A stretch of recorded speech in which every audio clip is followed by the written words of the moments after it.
First letter చూద్దామండి. రాము గారు ఏలూరు నుంచి రాస్తున్నారు.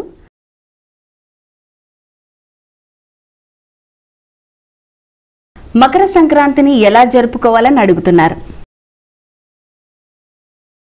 ప్రతి పండుగ భారతీయుల సంప్రదాయం ప్రకారం పండుగ అంటే మొదలు చేయవలసింది భగవంతునికి ఆరాధన. పండుగ అనే మాటను సంస్కృతంలో ఉత్సవం అంటారు.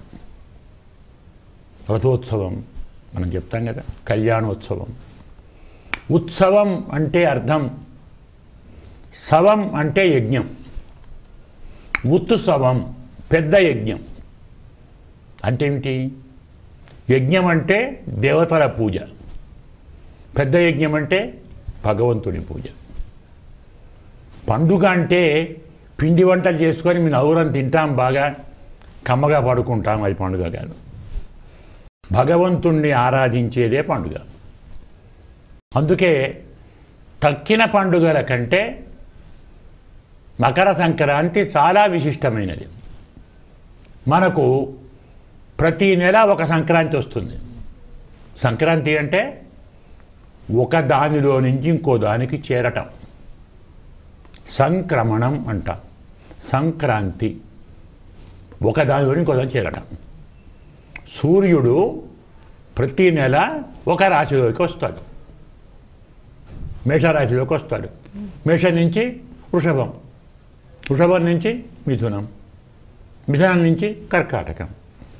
ఇలా ప్రతి నెల ఒక రాశిలోకి వస్తాడు. దాన్నే సంక్రాంతి అంటాం.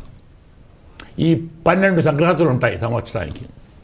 12 సంక్రాంతులలో మనం బాగా ఆచరించే సంక్రాంతులు 2. ఒకటి కర్కాటక సంక్రమణం, రెండవది మకర సంక్రమణం. కర్కాటక సంక్రమణంలో దక్షిణాయన పుణ్యకాలం అంటాం. మకర సంక్రాంతిని ఉత్తరాయణ పుణ్యకాలం అంటాం. అంటే సూర్యుని గతి మారుతుంది, దక్షిణ భాగం నుంచి ఉత్తర భాగానికి వస్తాడు. మనం చూడొచ్చు, కనబడుతుంది మనకు. మనం పొద్దున్నే చూస్తే దక్షిణాయనంలో దక్షిణ భాగం నుంచి వెళతాడు, అదే ఉత్తరాయణంలో ఉత్తర భాగం నుంచి వెళతాడు. దిక్కు మారుతుంది. సరే, ఇప్పటి సైన్స్ వాళ్ళు సూర్యుడు కదలడు, ఒకచోటనే ఉంటాడు, భూమే తిరుగుతుంది. సరే, వాళ్ళ విశ్వాసం వాళ్ళది, వాళ్ళ నమ్మకం వాళ్ళది, మనం కాదా.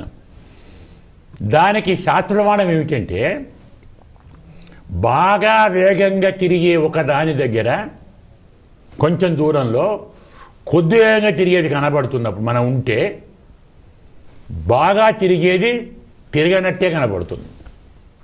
మీరు పట్టుకలు చూడవచ్చు కావాలంటే. ఒకటి వేగంగా తిరిగేది, ఒకటి స్లోగా తిరిగేది. స్లోగా తిరిగే దాని మీద మీరుండి వేగంగా తిరిగేదాన్ని చూడండి, తిరగనట్టే ఉంటుంది.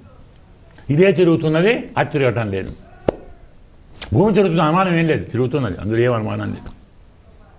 అయినప్పుడు ఈ సూర్యుడు మారినప్పుడు మన శాస్త్రం ప్రకారం సూర్యుడు ఏమంటారు? ఆయన్ను జగచ్చక్షు, ప్రపంచానికి కన్ను. పరమాత్మకు కన్ను సూర్యుడు. పరమాత్మ సూర్యుని ద్వారానే మనం చేసే పనులన్నీ చూస్తున్నాడు. అందుకే ఆయనను కర్మసాక్షి. నేను గదిలో తలుపు పెట్టుకొని ఏదో పని చేస్తాను, ఎవరు చూస్తారు అనుకుంటాం, సూర్యుడు చూస్తాడు. తలుపు పెట్టాం కదా, ఎలా చూస్తాడు? తలుపు పెట్టాం కదా, కిటికీలు పెట్టుకున్నాం, తెరలు వేసుకున్నాం, చూస్తాడా? చూస్తాడు. ఎలా చూస్తాడు?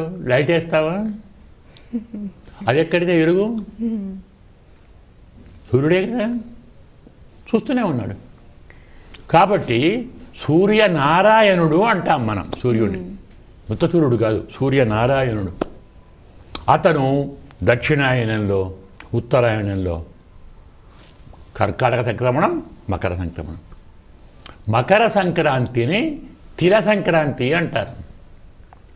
ఆ రోజు నువ్వులు నీళ్ళలో వేసుకొని స్నానం చేయాలి. వీలుంటే పుణ్యతీర్థాలకు వెళ్ళండి, గంగకో యమునకో కావేరికో. నది అంటాం కదా, నదులకు వెళ్ళి స్నానం చేయండి. అది కూడా సూర్యోదయం కంటే ముందు స్నానం చేయండి. సూర్యుడు ఏ సమయంలో మకరంలోకి ప్రవేశిస్తాడో ఆ సమయంలో స్నానం చేయండి. అక్కడే దానం చేయండి. నది తీరంలోనే జపం చేయండి. అక్కడ హోమం చేయండి. నువ్వులు తప్పడం విడవండి. మకర సంక్రాంతిలో అన్ని దానాల కంటే గొప్ప దానం వస్త్రదానం.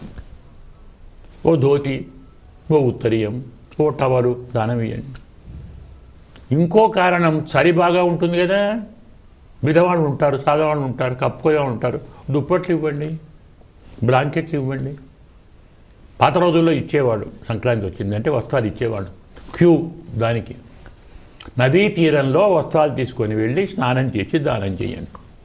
ఎందుకంటే ధర్మశాస్త్రం ప్రకారం సర్వదైవత్యం వై వాస. వస్త్రంలో అందరూ దేవతలు ఉంటారు. 33 కోట్ల దేవతలు వస్త్రంలో ఉంటారు. అంటే మన వస్త్రంలో ఎన్ని దారాలు ఉన్నాయో అటువంటి దేవతలు ఉంటారు.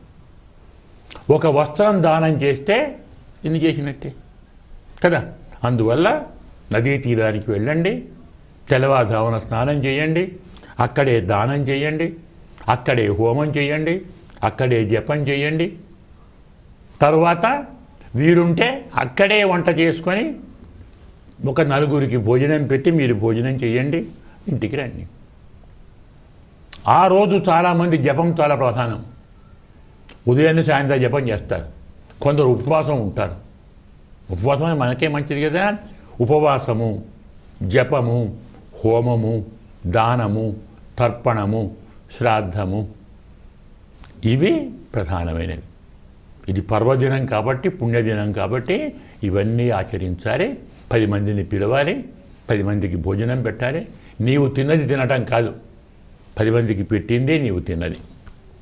అందువల్ల అన్నదానం, వస్త్రదానం, తిలదానం ఈ 3 దానాలు చేయాలి. చాలామంది నువ్వులను తప్పుగా అర్థం చేసుకుంటారు. నువ్వులంటే ఏదో పాపం అండి, అగో శనొచ్చాడండి. తప్పు. తిల నువ్వు అనేటువంటిది మనకు ధర్మాన్ని చెప్తుంది, గొప్ప ధర్మాన్ని. ప్రపంచంలో భగవంతుడు ఉన్నాడు. కనబడుతున్నాడా? ఉన్నాడా లేడా? మరి ఉన్నాడు. కనబడలేదు. ఎలా కనబడతాడు? ఏమిటి ప్రూఫ్? అంటే సమాధానం, నువ్వులలో నూనె ఉందా లేదా? ఉంది. కనబడుతుందా లేదా? మరి ఉంది. ఎలా చూడాలి? నువ్వులలో నూనె ఉన్నట్టు ప్రపంచంలో పరమాత్మ ఉన్నాడు.